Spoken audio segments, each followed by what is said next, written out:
lang ang nag-deliver papunta sa bahay, nila Pangulong Bongbong Marcos at Speaker Martin Romualdez mag-insert o magpasok ng 100 billion worth of projects sa BICAM. Sana po ay hindi nila ako mapatay bago ko mailabas ang lahat.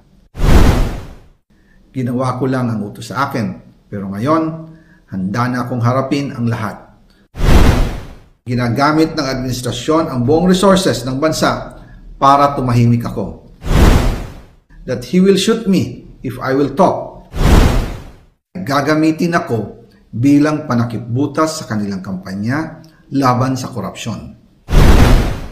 Hindi na ako mananahimik, ilalabas ko ang lahat ng katotohanan.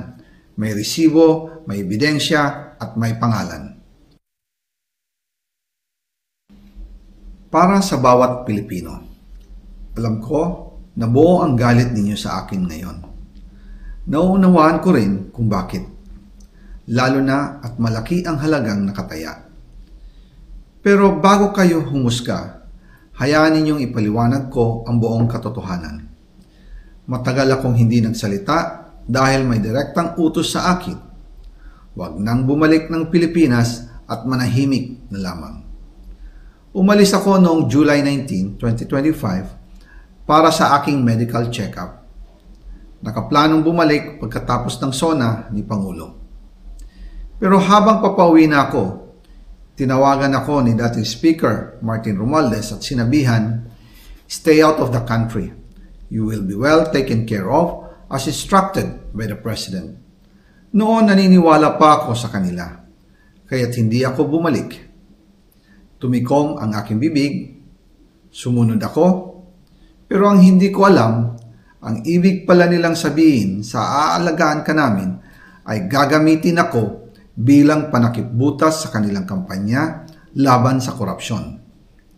Ginawa nila akong poster boy ng kanilang sariling kasinungalingan. Ngayon, hindi na ako mananahimik, ilalabas ko ang lahat ng katotohanan. May resibo, may ebidensya, at may pangalan. Nagsimula ito nung tumawag si Sekmina Pangandaman sa akin nung nag-umpisa ang BICAM process last year, 2024. Ang sabi niya, katatapos lang ng meeting nila ni Pangulo at may instructions na mag-insert o magpasok ng 100 billion worth of projects sa BICAM. At sinabi pa ni Sekmina, you can confirm with Yusek Adrian Bersamin dahil magkasama sila sa meeting ni Pangulong BBM noong araw na yon. Tinawagan ko po agad si Yusek Adrian Bersamin at tinanong ko kung may instruction nga ba ang Pangulo na magpasok ng 100 billion during their meeting. Ang sabi niya ay totoo nga po.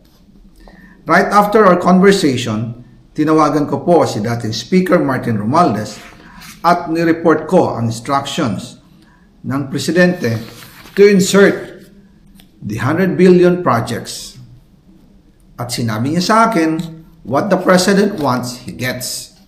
After ng ilang araw, nag-set po ng meeting si Sekmina Pangandaman at Yusek Adrian Bersamin sa amin ni dating Speaker Martin Romualdez sa Aguado Building in front of Gate 4 ng Malacanang at nandoon din po si Yusek Jojo Cadiz.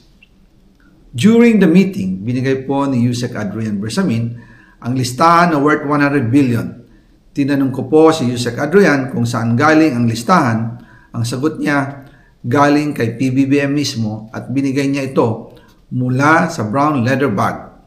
Nung sinabi po ni Yusek Adrian Bersamin, yung brown leather bag, naalala ko noong nasa Singapore kami right after the elections of May 2022 sa Hilton Hotel, kami ni dating Speaker Martin and PBBM habang pauwi at pabalik ng Pilipinas, hinabol ng PSG ang brown leather bag at ang sabi ni PBBM, maiwan na lahat, wag lang ang brown leather bag. Kaya naniwala ako na utos talaga ito ng Pangulo. Pagkatapos ng ilang araw, I informed sina dating Speaker Martin Romualdez, Sekmina Pangandaman, Yusek Adrian Bersamin, and Yusek Jojo Cadiz na kung pwede 50 billion lang ang ipasok sa program funds dahil sobra ang DPWH funds versus sa DepEd. In practice, hindi pwede na mas malaki ang budget ng DPWH kaysa edukasyon. And yung balance na 50 billion, ilagay na lang sa unprogrammed funds for the 2025 budget.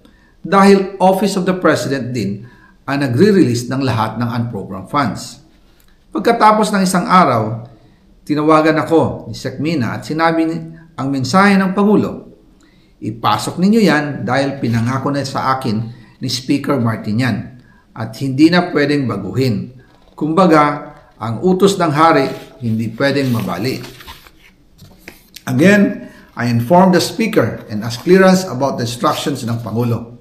At ang sabi niya, wala tayong magagawa.